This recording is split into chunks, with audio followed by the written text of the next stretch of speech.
महादेव्याः कुक्षिरत्नं शब्दजितवरात्मजं राजचन्द्रमहं वन्दे तत्त्वलोचनदायकम्।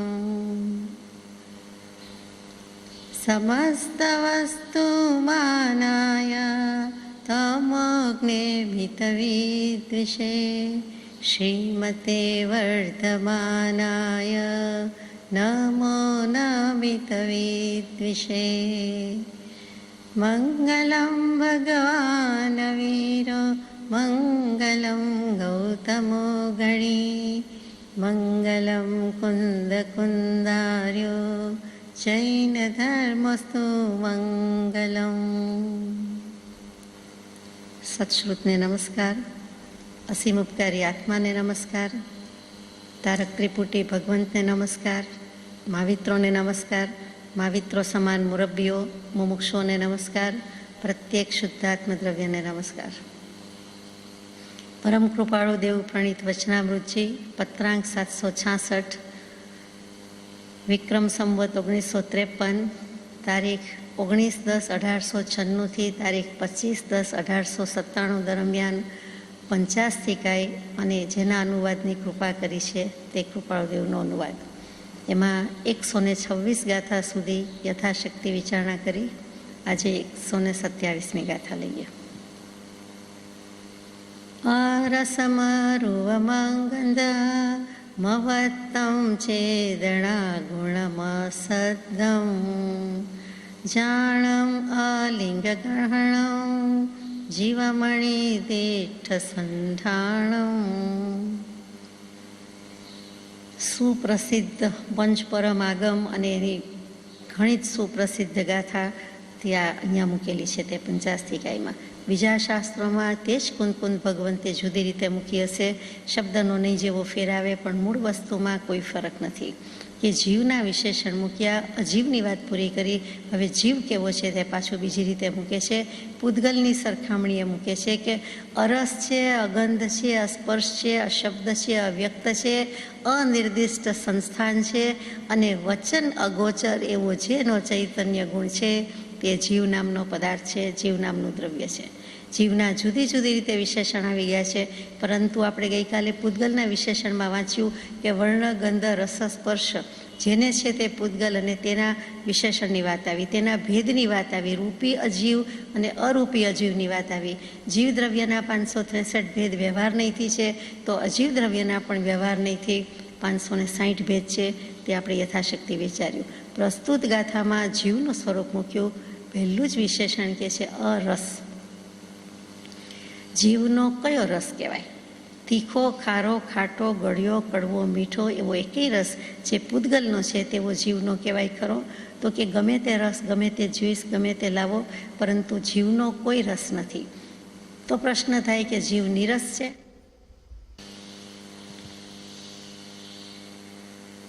જીવ જેવો પદાર્થ, એક જ જીવ બધું જાણે, સમજે, અનુભવે, વિચારે, તેને આપણે નિરસ કહી દઈએ તે પણ પોસાય નહીં. જીવ પોતે જ પોતાના આત્માના આનંદનો, રસનો અનુભવ કરી શકે છે, જાણી શકે છે. તીખું, ખારું, ખાટું, ગળ્યું જે કહી શકે છે, એવા મજાના પદાર્થને એવા મજાનો દેવ કીધો. આત્મા જેવો કોઈ દેવ નથી. એને કંઈ રસ ન હોય એવું બને? તો અહીંયા કહી દીધું કે અરસ, એટલે માનવું પડે કે એને રસ નથી. જે રસ છે તે પૂતગલનો છે. રસને ગ્રહણ કરતી જીભ એટલે જીવા ઇન્દ્રિય, તે દ્રવ્યેન્દ્રિય છે, બાહ્ય સાધન છે.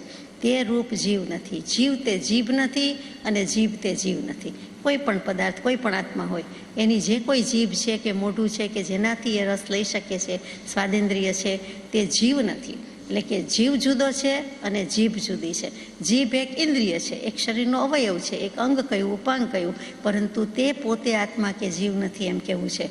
તો પ્રશ્ન એમ થાય કે દ્રવ્યેન્દ્રિય છે, ભલે જીભ દેખીતી રીતે બાહ્ય સાધન જેવડી છે, જેવી છે તેવી છે, પરંતુ એની જે પરખ શક્તિ છે, સ્વાદવાની શક્તિ છે, સ્વાદ લેવાની શક્તિ છે, એ ભાવેન્દ્રિય રૂપ તો કહેવાય ને. તો તેમાં તો શક્તિ છે ને. તો કે ભાવેન્દ્રિય રૂપી જ્ઞાન અથવા તો શક્તિ એ પણ એક જાતનો વિકાર ભાવ છે. ઘડીકમાં તીખું લાગે, ઘડીકમાં મોડું લાગે, એ જ વસ્તુ, એ જ વ્યક્તિ, એ જ વાત બીજી વ્યક્તિને મોડી લાગે, બીજાને ગળી લાગે, તીખી લાગે, ઓછી તીખી લાગે, એનું ઠેકાણું જ નથી. એનો અર્થ જ એ કે એક ક્ષણભાવી છે, ક્ષણભંગી છે, એક ક્ષણિકતા છે. અને બીજું કે વિકાર ભાવ છે, એ એનો સ્વભાવ નથી. એવું ને એવું લાગે, એવું ને એવું રહે, તેનું નામ સ્વભાવ તો કે તે નથી. એમાં વધઘટ છે, ફેરફાર છે. એટલે કેટલી સુંદર રીતે સમજાવી દીધું છે કે દ્રવ્યેન્દ્રિય પણ નથી અને ભાવેન્દ્રિય પણ નથી. જીભની જે શક્તિ છે તે દ્રવ્યેન્દ્રિય રૂપે, ભાવેન્દ્રિય રૂપે ભલે હોય. એટલે રસ થયો એ પૂતગલનો રસ થયો, સામે જે ઓબ્જેક્ટ છે તે પદાર્થનો થયો, અને એ જીભ ઇન્દ્રિય વડે જે લેવાય છે તેનો થયો. તેની સાથે આત્માને કોઈ લેવા ન કર દેવા, કોઈ નિસ્બત નથી. એક ખંડિત વસ્તુ છે, ક્ષણિક વસ્તુ છે, એક ક્ષયક્ષમ ભાવ છે. એ અખંડ ભાવ નથી, એક ક્ષાયિક ભાવ નથી, એનો સ્વભાવ નથી. એટલે કે જીવને કે શબ્દથી, રૂપથી, રસથી, ગંધથી કાંઈ પણ જણાવવું, કાંઈ પણ જાણવારૂપ જ્ઞાન તે ખંડ જ્ઞાન છે, ટુકડે ટુકડે થતું જ્ઞાન છે, ક્ષણ ક્ષણનું જ્ઞાન છે. એ અખંડ જ્ઞાન નથી, માટે તે જીવનું સ્વરૂપ નથી, નથી ને નથી જ. એટલે પહેલું વિશેષણ પૂરું થયું કે અરસ, તો કે જીવ અરસ છે. પછી જેવો અરસ છે એવું જ અરૂપ છે, એવું જ અગંધ છે, એવું જ અશબ્દ છે. એવી જ રીતે આ બધી વસ્તુ આવી ગઈ. વર્ણ, ગંધ, રસ, સ્પર્શ અને શબ્દ. એટલે એ બધી રીતે જુદી જુદી રીતે આપણે દાખલા લઈને વાત નથી કરતા, પરંતુ આત્માને અરસ કહી દીધા. આ પાંચે પાંચ પૂતગલના લક્ષણ કયા તેના રહિત છે તેમ કહી દીધું. બીજો શબ્દ મૂક્યો છે અવત્તમ, એટલે કે અવ્યક્ત છે. તો કે આત્મા અવ્યક્ત છે, બરાબર છે, દેખી શકાતું નથી. વ્યક્ત એટલે એક્સપ્રેસ થાય તે, રિયલાઇઝ થાય તે, અને ભાન આવે તે, અને આપણને પ્રગટપણે સ્પષ્ટપણે દેખાય, અનુભવાય તે. તો કે આત્મા સ્પષ્ટપણે તો દેખાય ક્યારે? કેવલ જ્ઞાન થાય ત્યારે. તો એ પહેલાં જે થાય છે તે શું છે? તો એ અનુભવાય છે. તો કે એ રીતે આત્માનું સ્વરૂપ વ્યક્ત થઈ શકે છે. વ્યક્ત કહી દીધું કેવી રીતે? તો કે ક્રોધી, માની, માયી, લોભી વગેરે તો દેખાય, પોતાને દેખાય, બીજાને દેખાય. કોઈ ભાન પણ કરાવી શકે કે આટલો બધો ગુસ્સો હોય, આટલો બધો લોભ હોય, એવું કંઈક કહી શકે, અથવા આવું માયા કપટ કરાતું હશે. પણ પૂતગલની જેમ આ બધું સ્પષ્ટ દેખાતું નથી. કોની વાત છે? આત્માની વાત છે. તો ક્રોધ વગેરે કશાય છે એ પણ શું છે? એ પૂતગલ છે, એ આત્મા નથી, એ જીવ નથી, એ જીવનો સ્વભાવ પણ નથી. અહીંયા સ્વભાવ એટલે આત્મ સ્વભાવ કહીએ છીએ તે, ગુણ, ધર્મ, લક્ષણ કહીએ છીએ તે. સ્વભાવ એટલે અહીંયા પ્રકૃતિની. ક્રોધી પ્રકૃતિ, માની પ્રકૃતિ, એ બધું જીવનું દેખાય છે, રિફ્લેક્ટ થાય છે, સ્પષ્ટ થાય છે. એ જીવનું પોતાનું નથી. જો પોતાનું હોય તો હરહંમેશ સાથે ને સાથે હોય. આ તો જતું રહે છે, આવે છે ને જાય છે. એક થોડીક ક્ષણ કે સેકન્ડ કે મિનિટ માટે કશાય ભાવ આવે, પાછો જતો રહે. જે આવે છે તે જવા માટે. તો તે આત્માનું સ્વરૂપ નથી, અને તે રીતે પૂતગલની જેમ સ્પષ્ટ કોઈના ક્રોધમાન, માયાલોભ દેખાતા નથી. અનુમાની શકાય છે પણ અનુભવી શકાતા નથી. રીતસર બતાવાતું નથી કે જુઓ આ પ્રમાણે છે. અને જે દેખાય છે તે પણ અનુમાન કીધેલું છે. આંખથી જોતા હોય તો પણ ત્યાં અનુમાન જ્ઞાન કહેવાય. સ્વસંવેદન જ્ઞાન તો ન જ કહેવાય કે જેના દ્વારા આત્મા પોતે પોતાને જોઈ જાણી અનુભવી શકે છે, તેટલું પ્રગટ ન કહેવાય. આત્મા નિત્ય પ્રત્યક્ષ કહીએ છીએ આત્મસ્થિતિજીમાં, તેવું આ કહેવાય નહીં. એટલે કે આત્મા એ રીતે અવ્યક્ત છે, એ રીતે ઓળખી શકાતો નથી, અનુમાની શકાતો નથી. સ્વસંવેદન જ્ઞાન દ્વારા જ પ્રત્યક્ષ થાય છે, સ્પષ્ટ થાય છે. અનુભવ ગોચર માત્ર રહ્યું તે જ્ઞાન જો. પછીનું વિશેષણ છે અસંસ્થાનતા. સંસ્થાન એટલે આકાર, ગઈકાલે વાત કરી. ગોળ છે, ચોરસ છે, ત્રિકોણ છે. આત્મા કેવો કહેવાય? તો કે જે તે શરીર ધારણ કર્યું છે તેના પ્રમાણે છે, અવગાહના છે, આકાર જેવું કહેવાય. આત્માને આકાર કહેવાય. તો કે આત્માને આકાર નથી, પૂતગલને આકાર હોય. એટલે આકાર તો પૌદ્ગલિક કર્મોની રચના છે. જે આકાર મળે છે, જે ઇન્દ્રિયો મળે છે, તે પૂતગલની બોલબાલા છે, પૂતગલને કારણે મળે છે. આત્મા ભાવ કરે છે, આત્મા પરિણામ કરે છે, તેની ના નહીં, પરંતુ આકાર તો પૂતગલમાં થાય છે. એટલે કે પૌદ્ગલિક કર્મની રચના છે. એટલે આત્માને કોઈ આકાર નથી. આત્માનું અસલી સ્વરૂપ, શુદ્ધ સ્વરૂપ, ખરું સ્વરૂપ તો નિત્ય, નિરંજન, નિરાકાર, સિદ્ધ કહીએ છીએ તે જ છે. એટલે આત્માના સ્વરૂપ કે સ્વભાવમાં આકાર વસ્તુ આવતી નથી. અને કોના આકાર કે? 5 ફૂટના, 7 ફૂટના, 1 મેચના, 500 ધનુષ્યના કેવા આકાર કે? અને એ તો એક મનુષ્યની વાત થઈ. અહીંયા તો એઝ એ હોલ આત્મતત્વની વાત ચાલે છે. તો આત્માને કોઈ એવો આકાર નથી. આત્માનું સ્વરૂપ જ જુદું છે. આત્માને અવગાહના મળે છે એમ કહેવાય, પણ આત્માને આકાર નથી. આકાર અને અમૂર્ત બંને શબ્દો આપણે યથાશક્તિ વિચારીએ છીએ કે જે આપણે માની લીધું છે તે દેખાય છે તે આકાર નથી. આકારની વસ્તુ જુદી છે, અમૂર્તનો અર્થ જુદો છે. આગળ જઈએ. ત્યાર પછીનું વિશેષણ છે અલિંગ ગહણમ. અલિંગ ગહણમ એટલે કે અલિંગ ગ્રહણ છે, જે આપણે પ્રાતઃકાળની ભાવનામાં અથવા તો ભક્તિમાં જે 6 બોલીએ છીએ વિશેષણ, તે જ વિશેષણની વાત ચાલે છે. સમયસારજીની ઘણું કરીને 14મી ગાથા છે. અવર્ણ, અગંધ, અરસ, અસ્પર્શ, અસંયુક્ત, અવિશેષ, જે બધા વિશેષણ છે તે જ અહીંયા મૂકેલા છે, બીજી કોઈ વાત નથી. તો અલિંગ ગ્રહણ એટલે શું? અહીંયા લિંગ એટલે ચિહ્ન, બીજો કોઈ અર્થ નથી. કે જેનાથી ઓળખાય, જે ચિહ્ન છે, જે લક્ષણ છે, જેનાથી ઓળખાય કે આ પ્રમાણે આ વસ્તુ છે. તો કોઈ ચિહ્ન દ્વારા આત્મા જણાતો નથી. જેમ કે ધુમાડો છે ત્યાં અગ્નિ હોવો જોઈએ, કોઈ પણ પ્રકારનો અગ્નિ હોવો જોઈએ. એટલે કે ધુમાડો ન હોય તો પણ અગ્નિ હોય, પણ ધુમાડો છે તો અગ્નિ છે, એમ જેમ આપણે અનુમાની શકીએ છીએ, એની નજીક જઈ શકીએ છીએ, સાબિત કરી શકીએ છીએ, તેવી રીતે આત્માને સાબિત કરી શકાતો નથી. જે સિદ્ધ થાય છે, શુદ્ધ થાય છે, તે કહી શકે છે. ઇતિ સિદ્ધમ, બાકી કહી શકાતું નથી. તો આપણે દલીલ કરી શકીએ કે કોઈકને ક્રોધ થાય છે ત્યારે, અથવા તો કોઈ અશુદ્ધ આત્મા છે, કોઈ જેવા તેવા ભાવ કરે છે, રાગ, દ્વેષ, મોહ, સંસારી ભાવ છે, તો ત્યારે આપણે ઓળખી શકીએ કે આત્મા તો છે, આવો ભાવ કર્યો છે, આવો વ્યક્તિ સામે છે, આવી વ્યક્તિ આ પ્રમાણે કરે છે, પોતે આ પ્રમાણે કરે છે. તો તે દલીલ નથી, અથવા તો તે દલીલ કરી જ શકાય કે ઓળખી તો શકીએ કે અત્યારે આ સામો જીવ ક્રોધી છે, અત્યારે આ લોભી છે, અથવા આટલો પરિગ્રહ છે બીજાનો કે પોતાનો, તો એમ આપણે ઓળખી શકીએ છીએ. પણ ભગવાન કહે છે કે તે આત્માને ઓળખ્યો ન કહેવાય. એ આત્મા એ રીતે ઓળખાતો નથી. તે પૂતગલની જ ઓળખાણ કરી કે એનો પરિગ્રહ, કે એનો ક્રોધ, કે એનું માન, એની માયા, એનો લોભ. કારણ કે એ પણ પૂતગલ છે, એ આપણને ઠસાવવું છે, એ આત્મા નથી, એ આત્માનો સ્વભાવ નથી. આત્મા તો જ્યારે પ્રત્યક્ષ રૂપે સ્વસંવેદન પ્રત્યક્ષ જ્ઞાન કહીએ, નિરાકાર અથવા તો નિર્વિકાર સ્વરૂપને અનુભવીએ, ત્યારે જ એમ કહેવાય અલિંગ ગ્રહણ. એટલે કે એ લિંગથી ઓળખાતો નથી, ચિહ્નથી ઓળખાતો નથી, પોતે પોતાનાથી ઓળખાય છે. જાણનાર તે માન નહીં કહીએ કેવું જ્ઞાન.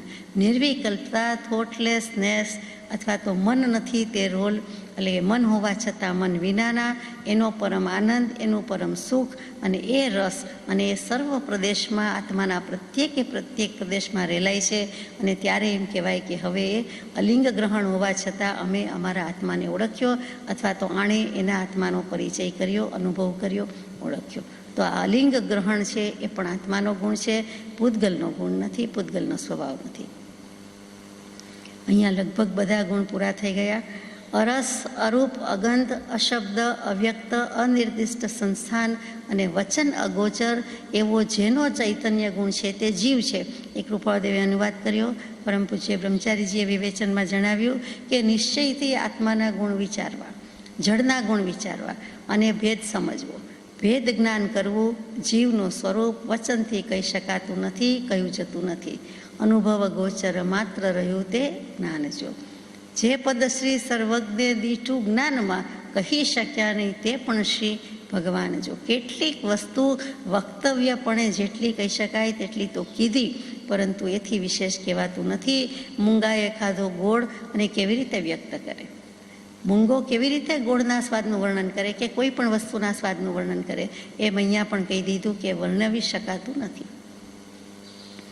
આગળ જઈએ. ગાથા નંબર 128. જો ખલુ સંસારતો જીવો તત્તો દુહોદિ પરિણામો, પરિણામાદો કમમ કમાદો દિગદી સુગદી. અર્થ કહે છે કૃપાળદેવ, જે નિશ્ચય કરી સંસાર સ્થિત જીવ છે તેના અશુદ્ધ પરિણામ હોય છે. તે પરિણામથી કર્મ ઉત્પન્ન થાય છે, તેથી સારી અને માઠી ગતિ થાય છે. વિવેચનમાં પરમ પૂજ્ય બ્રહ્મચારીજી કહે છે કે સિદ્ધ થાય છે ત્યારે જીવ શુદ્ધ થાય છે. અશુદ્ધ ભાવથી કર્મ બંધાય છે અને કર્મ જીવને સારી માઠી ગતિ કરાવે છે. તો આપણે જાણીએ છીએ કે જે નિશ્ચય કરી સંસાર સ્થિત જીવ છે તેના અશુદ્ધ પરિણામ હોય છે. અત્યારે આપણે સંસારમાં છીએ, દેહધારી છીએ, દેહ લઈને બેઠા છીએ, તો આપણા પરિણામ અશુદ્ધ હોઈ શકે છે અને તે જ પરિણામથી કર્મ ઉત્પન્ન થાય છે અને તેથી શુભ અથવા અશુભ ગતિ પણ થાય છે. કેવી રીતે? તો જ્ઞાની પુરુષ કહે છે કે મોહ અને રાગ અને દ્વેષ એમાં જીવનું જ્યારે અવસાન થાય છે, એટલે કે મરે છે, મરી જાય છે. કેવી રીતે? ક્ષણ ક્ષણ ભયંકર ભાવ મરણે કાં અહોરાચી રહો. એટલે આ સ્વભાવમાં રહેતો નથી, વિભાવ પણ નથી કરે છે, એટલે ભાવમરણ કીધું છે. આ સમય સમયે થાય છે, ક્ષણે ક્ષણે થાય છે. અને શું કામ થાય છે? તો કે સંસારી કીધો છે, એટલે રાગ દ્વેષ અજ્ઞાન એ મુખ્ય કર્મની ગ્રંથ. કોઈકના કદાચ થોડા ઓછા હશે, કોઈકના વધારે હશે, પરંતુ નિર્મૂળ તો નથી જ થયા. એટલે મોહ, રાગ, દ્વેષ એમાં જીવનું અવસાન થાય છે, મરણ પામે છે. જે વાત થઈ તેનું નામ અધ્યવસાન છે. શાસ્ત્રોમાં અને સમયસારજીમાં પણ અધ્યવસાન અને અધ્યવસાય બંને ગાથા સુંદર મૂકેલી છે. અધ્યવસાનના પર્યાય શબ્દો પણ મૂક્યા છે, અધ્યવસાયની વ્યાખ્યા પણ મૂકી છે. અહીંયા આપણે અધ્યવસાન કીધું છે, એટલે અધિવત્તા અવસાન એમ આવ્યું. અધિ અવસાનમાં ઘણું કહી દીધું. અધિ જે અધિક છે તે, જે પોતાના સ્વરૂપમાં નથી તે વધારાનું છે તેનો પણ નિશ્ચય કરી નાખે છે, તેનું નામ અધ્યવસાન. ડાપણ તો સારી ચીજ છે, પણ દોઢ ડાપણ, કારણ કે છે બધુંય ઘસડીને લઈ જાવ. જેટલું હોય તેટલું ઝાડ તો ટ્રીમ કરવાનું છે, વાવવાનું છે, કાપવાનું છે, બધું બરોબર, પરંતુ પછી કે ઝાડને કુહાડાથી કાપી નાખવું, મૂળથી છેદી નાખવું, મૂળિયા સહિત ઉખેડી નાખવું, ત્યાં વાત બગડી જાય છે. એમ અહીંયા છે કે જે પોતાનું છે, પોતાનો ભાવ છે, નિજ સ્વભાવ છે, તે કરવાની બદલે બીજા બધાય ભાવ કરતો જાઓ કે લેતો જાઓ. એટલે અધિવત્તા અવસાન, અધિક પોતાનું હોવા છતાં પોતાની મર્યાદામાં ન રહે અને બીજા બધા એટલે કે પરદ્રવ્ય, પરભાવથી માંડીને બધું જ જેટલું વધારાનું જે છે તે આત્મા સિવાયનું બધું વધારાનું છે, આત્મભાવ સિવાયનું બધું અધિક છે, તે બધું પોતાનું નથી, પોતાના સ્વરૂપમાં નથી, પોતાનું કદી થવાનું નથી, માનવાનું નથી, છતાં એને લઈ જાય છે સાથે અને એનો નિશ્ચય કરે છે. એટલે કે એ મારું છે અને એ હું છું એવો નિશ્ચય કરે છે અને ત્યાં ભૂલ કરી નાખે છે. આ જે અધ્યવસાય જ આપણને રખડાવ્યા છે. પરિણામને ભાવ તો પછી થાય છે, પહેલું જે થાય છે તે અધ્યવસાય છે. પછી આપણે ભાગ પાડીએ કે એને ભાવ કહેવાય, પરિણામ કહેવાય, સંકલ્પ કહેવાય, વિકલ્પ કહેવાય, લેશિયા કહેવાય, વચ્ચે આવ્યું તે અધ્યવસાય કહેવાય અને પછી જે થયું તે યોગ. પહેલામાં પહેલું તો અધ્યવસાય અને અધ્યવસાન અહીંયા બંનેને એક જ ગણ્યા છે, તે કરી નાખીએ છીએ અને છેલ્લે મન વચન કાયાના યોગ રૂપે એ પ્રમાણે પરિણમી જઈએ છીએ. એટલે અધ્યવસાય પહેલું છે, પછી બીજું બધું છે. તો આ અધ્યવસાન હું અને મારું છે માનવાનું નથી, છતાં એવા પરિણામ કર્યા છે. તેણે જ આપણને શુભ અને અશુભ કર્મ બંધાવ્યા છે અને તેને જ કારણે આપણી શુભ અને અશુભ ગતિ થઈ છે, થતી જાય છે. આ 128મી ગાથામાં પ્રમાણમાં ઘણું કહી દીધું છે કે વાંધો ત્યાં જ છે. શું કામ એ અધિક કરે છે? અધ્યવસાય શું કામ કરે છે? અધ્યવસાન શું કામ કરે છે? એ થાય તોય વાંધો નથી, પણ એમાં રાગ દ્વેષ ને મોહ સહિત કરે છે, તેનો વાંધો છે. ત્યાર પછી ગાથા નંબર 129. ગદિમતી ગદસ દેહો દેહાદો ઇન્દ્રિયાણિ જયંતે તેહિંદો વિષયગ હણમ તત્તો રાગોવાદો સોવા. શબ્દ સમજાઈ જાય તેવા જ મૂક્યા છે કે રાગ અને દ્વેષ થયા કરે છે. આ વિષ ચક્ર ચાલે છે, વિશ્ય સર્કલ છે. પહેલા દેહ, પહેલા આત્મા, પહેલા ઇન્દ્રિય, પહેલા શુભાશુભ ભાવ. તો કે આત્મા અને કર્મ બંને અનાદિકાળથી છે, એ ઝઘડો કરવા જેવો જ નથી. જ્ઞાની પુરુષે એક કન્ક્લુઝન જ આપી દીધું, એક સિદ્ધાંત સ્થાપી દીધો છે કે આમ જ છે, વસ્તુનો સ્વભાવ જ આમ છે. આત્મા અનાદિકાળથી છે, કર્મ પણ અનાદિકાળથી છે. તે જ પર્ટિક્યુલર ચોક્કસ વિશેષ કોઈ આત્માને કર્મો લાગેલા છે, એટલે જ એનો સંસાર શરૂ થાય છે. પહેલેથી સંસારી જ છે, પહેલાં શુદ્ધ હતો આત્મા એવું છે જ નહીં, તો કર્મ લાગે ક્યાંથી? આત્માને કર્મનો મળ પહેલેથી જ લાગેલો, વાગેલો, વળગેલો છે. એમાંથી એણે ઓછું કરવાનું છે.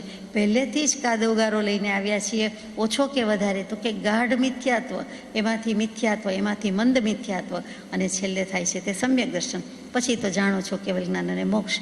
પરંતુ અહીંયા વિશ્ય ચક્ર, વિષચક્ર કેમ ચાલે છે? તો કે જીવ જન્મ્યો, જીવ છે, અસ્તિત્વમાં છે, અસ્તિત્વમાં છે, ક્યાંય પણ જન્મ્યો, પછી આમ તો અનુત્પન્ન છે. તો કે રાગ દ્વેષ થાય છે કારણ કે કર્મ લાગેલા છે, સમજણ છે નહીં, એટલે રાગ દ્વેષ કરે છે. રાગ દ્વેષથી કર્મ બાંધે છે, કર્મ બાંધે છે એટલે કર્મનો ઉદય આવે છે. કર્મનો ઉદય આવે છે એટલે તે પ્રમાણે જે તે ગતિમાં જવું પડે છે, એટલે ગતિગમન આવે છે. ગતિગમન આવે છે એટલે કેટલા વર્ષ રહેવાનું છે, કયું શરીર, કઈ ઇન્દ્રિય, એ પણ આત્મા નક્કી કરે છે. એટલે દેહની પ્રાપ્તિ થાય છે. દેહની પ્રાપ્તિ થાય છે એટલે પંચેન્દ્રિયપણું, ચૌરેન્દ્રિયપણું એ તે પ્રમાણે ઇન્દ્રિય અને પ્રાણ ધરાવે છે. અને તેમ કરતાં કરતાં તેવું થઈ ગયા પછી તે વિષયની પ્રાપ્તિ કરે છે. 5 ઇન્દ્રિય હોય તો 5ના વિષય, 4 હોય તો 4ના, 1 હોય તો 1ના. પણ પોતાને મળેલા વિષયમાં પૂરેપૂરો ભોગ ઉપભોગમાં રાચ્યો માચ્યો રહે છે અને ફરીથી એને દેહ મળે છે એમ રાગદ્વેષ થાય છે અને ફરીથી બધું સર્કલ ચાલુ થાય છે, ચક્ર ચાલુ રહે છે. દેહ, વિષય, કશાય, રાગ, દ્વેષ અને ફરીથી બીજી ગતિ, બીજી ઇન્દ્રિય અને બીજું શરીર. જો આ ન હોય, આટલું જ આ વસ્તુ ન હોત તો પુણ્ય, પાપ, આશ્રવ, બંધ જેવું કાંઈ હોત સવાલ જ નથી રહેતો. એટલે કે બંધ વ્યવસ્થા જ ન હોય, અને બંધ વ્યવસ્થા જ ન હોય, બંધ જ ન હોય, આવો કોઈ જીવને કર્મનો, પૂતગલનો સંબંધ જ ન લાગ્યો હોય, તેને છોડાવવાની વાત પણ ન હોય, એને મુક્ત કરવાની વાત પણ ન હોય, એટલે કે મોક્ષની વ્યવસ્થા પણ ન હોય. પરંતુ જીના ગમે બંધ અને મોક્ષની વ્યવસ્થા યથાર્થ રૂપે પ્રરૂપી છે, નિરૂપી છે. એટલે તે આપણે માન્ય કરવા યોગ્ય છે. અને તેવું બંધ મોક્ષનું સુંદર નિરૂપણ કે પ્રરૂપણ અન્ય કોઈ દર્શનમાં નથી, કોઈ આગમમાં નથી. કેમ કે એમ જ છે, કેવલ જ્ઞાનીને જે જોયું, જણાયું, અને કોઈ સ્વાર્થ નહોતો, કોઈ લોભ નહોતો, કોઈ પરિગ્રહ નહોતો, કોઈ કશાય નથી, જેમ છે તેમ તેમણે મૂકી દીધું છે. આ પૂર્વાપર અવિરુદ્ધતા અને આ જૈન દર્શનની અથવા વિતરાગવાણીની જે પરમ હિતસ્વીતા છે તે પણ છે.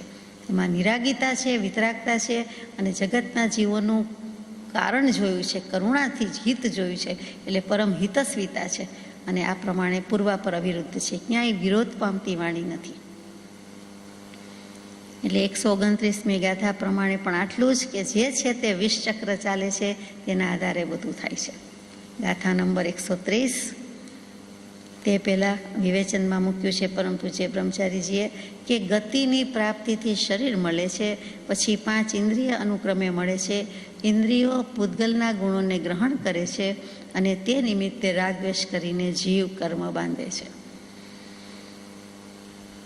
હવે ગાથા નંબર 130. આપણે તો બાંધવા નથી, એટલે દાખલો સાબિત શું કરાવવું છે જ્ઞાની પુરુષને કે તું જીવ છો તો તું નિર્ણય કર કે હું જીવ છું. એ તો કહેવું જ પડે કે કોને સંભળાય છે, કોણ બોલે છે, કોણ અનુભવે છે. એટલે જીવ છે કહીએ છીએ તો કહી દેવું પડે કે પૂતગલને તારાથી ભિન્ન ગણ, એ અજીવ દ્રવ્ય છે, એ તારું નથી, તો શું કામ માને છે.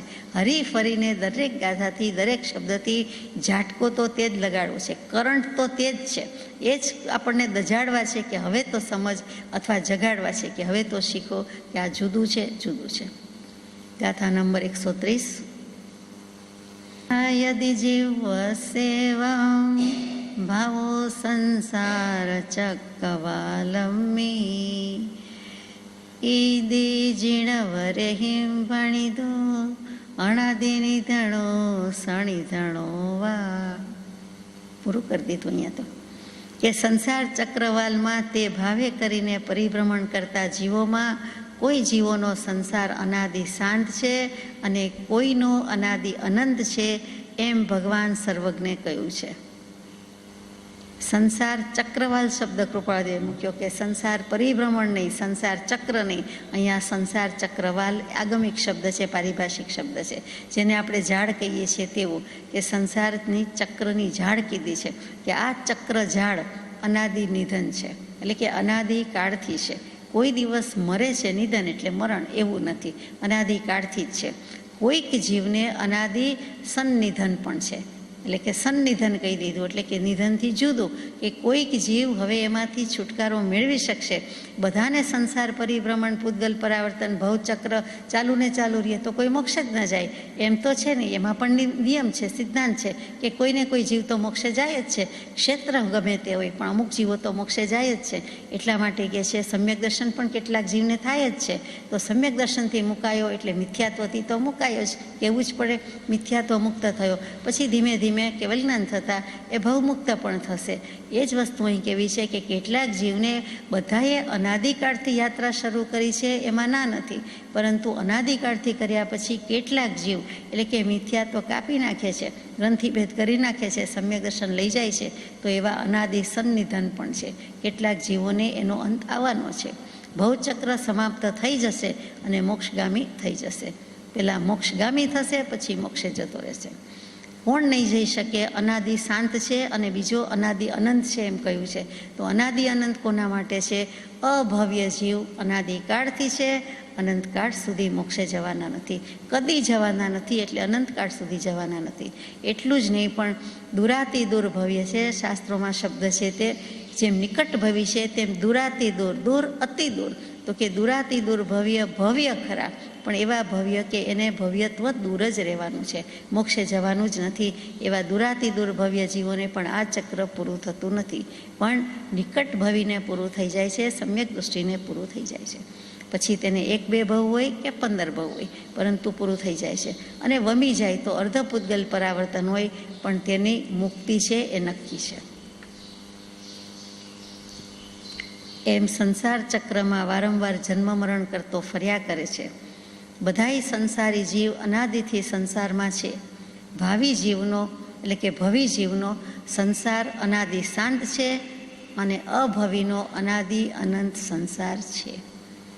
અહીંયા 130મી ગાથા પૂરી થઈ જાય અને આપણે પણ પ્રાર્થના કરીએ કે આપણું પણ ભવ પરિભ્રમણ પૂરું થઈ જાય.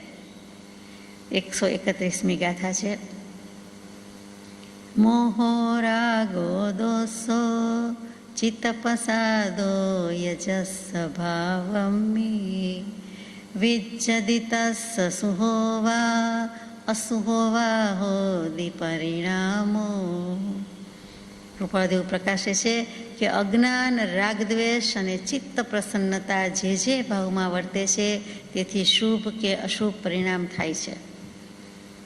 શુભાશુભ ભાવનું કારણ અજ્ઞાન, રાગ, દ્વેષ અને ચિત્ત પ્રસન્નતા છે. અહીંયા ચિત્ત પ્રસન્નતાને પણ શુભાશુભ ભાવના કારણમાં લઈ લીધું છે. ભલે શુભ ભાવના કારણમાં લીધું હોય, પણ લઈ લીધું છે તે વધારે વિચારવા જેવું છે. તો વિચારીએ કે દર્શન મોહનીય કર્મનો ઉદય થાય ત્યારે કલુષિત પરિણામ થાય, તેનું નામ મોહ છે. મોહની વ્યાખ્યા આપણે શું કહીએ? તો કે મુહ ધાતુ છે, સંસ્કૃતમાં ક્રિયાપદ છે કે મુહ એટલે મૂર્છા પામવી, મૂંઝાવું. જો આપણે મૂંઝાયા, જો આપણે મૂર્છા પામ્યા, તો કે મૂર્છા એટલે બેભાનપણું, બેશુદ્ધિ. જો આત્માને આત્માના સ્વરૂપની જ ખબર નથી, આત્માને આત્માના સ્વભાવનું જ ભાન નથી, તો એને બેશુદ્ધ કે બેભાન જ કહેવાય ને. એટલે જ કૃપાળદેવે આપણને લખ્યું છે, આત્મસિદ્ધિજીમાં પ્રકાશ્યું છે કે સદગુરુના ઉપદેશથી આવ્યું અપૂર્વ ભાન, અર્થાત ત્યાં સુધી ભાન નથી. ભાન નથી, એના માટે શબ્દ છે બેભાન. બેભાન એટલે બેશુદ્ધ છે. આપણને કોઈ કહે કે તમે કોઈ વાર બેભાન થઈ ગયા છો? અમે તો કોઈ વાર બેભાન થયા જ નથી. જ્ઞાની પુરુષ હોય તો એમ જ કહે કે બેભાન જ છો, બેશુદ્ધ જ છો, શુદ્ધિમાં આવતા જ નથી, લાવવા માટે કેટલો પ્રયત્ન કરીએ. એમ કૃપાળદેવે મંગલાચરણ મૂક્યું કે સુષુપ્ત ચેતનને જાગૃત કરનાર, ઢંઢોળીને ફંફોસીને થાકીએ તેમ ઢંઢોળીને જ્ઞાની પુરુષ જગાડે છે કે હે જીવ જાગ, ચાલ તને ઘેર પહોંચાડું. તારું ઘર તો ખરેખર સિદ્ધશિલા છે અને તારું ખરું ઘર જ્યાં સુધી દેહધારી છે ત્યાં સુધી સ્વભાવમાં રહેવું તે તારું ઘર છે. પ્રભુ શ્રીજીના બોધમાં આવે સ્વભાવ તે સમભાવ, જીવ ક્યાં રહે છે? તો પછી વળી આપણે એમ કહીએ કે પોતાના આત્મપ્રદેશમાં રહીએ છીએ. આ ગામ, આ નગર, આ ઘર, આ કુટુંબ, આ શેરી, ગલી, આ હોલમાં છે એમ કહેવાની બદલે આપણે એમ કહીએ કે આત્મા પ્રદેશમાં રહીએ છીએ. એમ પણ નહીં, ભગવાન કહે છે કે ખરેખર તો એનું ઘર સ્વભાવમાં સમભાવમાં હોય તો જ કહેવાય, બાકી નથી. ત્યાં સુધી બે ઘર જ છીએ અને થોડા વખતે ઘર બદલ્યા કરીએ છીએ, દેહ લીધા કરીએ છીએ, ખોડિયા બદલા કરીએ છીએ, તો તેમ નહીં. તો મોહની વ્યાખ્યા કરતા હતા કે મૂંઝવણ અને મૂર્છા, કે દર્શન મોહનીયના કર્મના ઉદયથી જે કાંઈ કલુષિત પરિણામ થાય છે, ક્લેશકારી પરિણામ થાય છે, જીવના પરિણામ દૂષિત થાય છે તેનું નામ દોષ, કલુષિત થાય છે તેનું નામ ક્લેશ અને તેનું નામ મોહ. અહીંયા બધા પ્રકારના 62 પ્રકારના ક્લેશ છે, મુખ્ય 5: અવિદ્યા, અસ્મિતા, રાગ, દ્વેષ, અભિનિવેશ. અને એ બધાના પેટા પ્રકાર ગણીએ, ઇતર દર્શનથી લઈએ, પતંજલિ ઋષિથી લઈએ તો બધાનો સરવાળો 62 થાય. અને એ 62 એ બીજું કાંઈ નથી, બધા સરવાળા ક્લેશના છે, તે જ આ મોહના છે. ક્લેશ બરાબર મોહ કહી દીધું. એટલે કૃપાદેવ લખે, હે જીવ, આ ક્લેશરૂપ સંસાર થકી વિરામ પામ. તો દર્શન મોહનીય કાઢવાની વાત આવી કે આ મિથ્યાત્વ ભાવ જ છે. ઉપજે મોહ વિકલ્પથી સમસ્ત આ સંસાર. કૃપાદેવ 954માં અંતિમ સંદેશામાં છેલ્લું પાછું કહી દીધું કે આપણે ભૂલી ન જઈએ. તો કે મોહ વિકલ્પ કીધો, તે મોહ વિકલ્પ બીજો કયો? મોહનું સ્વરૂપ વિચારીએ ત્યારે મોહનું બીજું નામ જ મિથ્યાત્વ છે, બીજું કાંઈ નથી. આ જે કાંઈ છે તે મિથ્યાત્વથી જ થાય છે. મિથ્યાત્વ જનિત ભાવ છે. જનિત શું કામ? મિથ્યાત્વમાંથી ઉગતો એમ પણ નહીં, મિથ્યાત્વ જ છે. પછી મોહનું બીજું નામ જ મિથ્યાત્વ.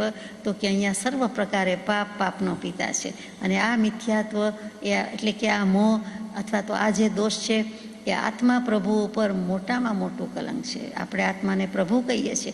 જય પ્રભુ કહેતા શુદ્ધાત્માનો, સિદ્ધાત્માનો, ભગવાનનો જય હો. સાથે સાથે મારા તમારા જેને કહીએ છીએ તે બધા શુદ્ધાત્માનો જય હોય. આ જય જય બોલો છો તે જેવી તેવી વાત નથી. જય પ્રભુ કહે, કેટલાક જય જય કહે. જેમ જય જિનેન્દ્ર, જય શ્રી કૃષ્ણ વગેરે વગેરે, જય શ્રી સદગુરુ વંદન એમ જ છે. તો તેરી બી જય જય, મેરી બી જય જય. એટલે મારી તમારી આપણે બંને આત્મા છીએ. તો આપણી જય જય અને સાથે સાથે પરમાત્માની શુદ્ધાત્માની તો જય જય છે જ. કેમ કે રાગ દ્વેષનો વિજય મેળવ્યો છે અને તે જ આપણે કરવાનું છે. દરેક શબ્દમાં સદબોધ જ છે. આમ જુઓ તો વ્યવહારના શબ્દો, વ્યવહારમાં વપરાતા શબ્દો પણ પરમાર્થ પીરસીને ચાલ્યા જાય છે. તો આત્મપ્રભુ ઉપર મહાકલંક, તે આપણા ઉપર જે કંઈ મોહ મિથ્યાત્વ લઈને બેઠા છે તે દર્શન મોહ છે તે. અને બધું ચારિત્ર મોહનીયના ઉદયથી પણ થાય છે. રાગ દ્વેષ શું છે? તો કે ચારિત્ર મોહનીયનો ઉદય છે. મિથ્યાત્વને દર્શન મોહનીયનો ઉદય લીધો, રાગ દ્વેષને ચારિત્ર મોહનીયનો ઉદય લીધો. પ્રીતિ અપ્રીતિ થાય છે, લાઇકિંગ ડિસલાઇકિંગ થાય છે, ગમા અણગમા થાય છે. એ બધું છે શું? તો કે એ બધું જ કાં તો દર્શન મોહ છે, કાં તો ચારિત્ર મોહ છે. અને આવું પરિણમી જવું તે જ આપણું પાગલપણું, આ જીવનું પાગલપણું વાત છે કે આવી રીતે પરિણમી જાય છે. ઊંધાય છે, આ ડોળાય છે, અવળાય છે, ખોટો છે, નકામો છે અને એવું જ કર્યા કરે છે. પણ ભાન નથી કે હું ન કામનો થઈને રહું છું. કામની વસ્તુ જુદી છે, ઉપયોગનો ઉપયોગ કરવાનો છે એ કામની વસ્તુ છે, ઉપયોગી છે. ઉપયોગી સદા અવિનાશ છે, દેહાદિથી ભિન્ન આત્મા રે. ઉપયોગી ઉપયોગવંત છે અને એનો જ ઉપયોગ કરવાનો છે. કોઈ પણ વસ્તુનો ગુણ, લક્ષણ, ધર્મ જાણીને એનો ઉપયોગ કરીએ છીએ. સાકરનું જાણીએ છીએ કે ગળ્યું છે, મીઠું જાણીએ છીએ ખારું છે. દરેક વસ્તુની ખબર છે અને પછી ઉપયોગ કરીએ. આત્માની ખબર નથી.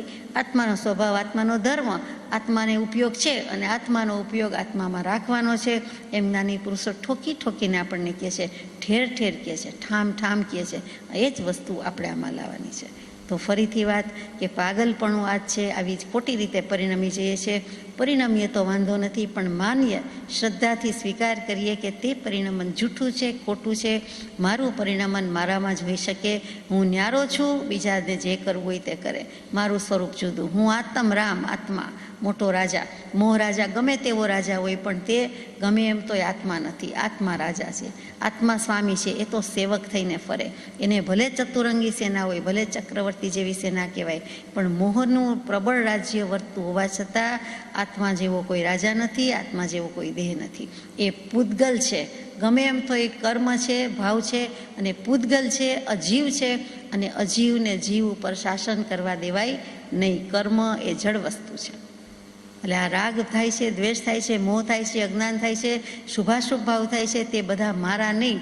મારું સ્વરૂપ જ નથી એટલે આત્માનું સ્વરૂપ નથી, આત્માનો સ્વભાવ નથી. આત્માની તો અનંત ગુણને લક્ષ્મી છે, તે જ તેને વાપરવાની છે, તેનો જ ઉપયોગ કરવાનો છે. આ બધામાં એણે પડાય જ નહીં. આ તો કૂડા કચરા છે, નકામું છે.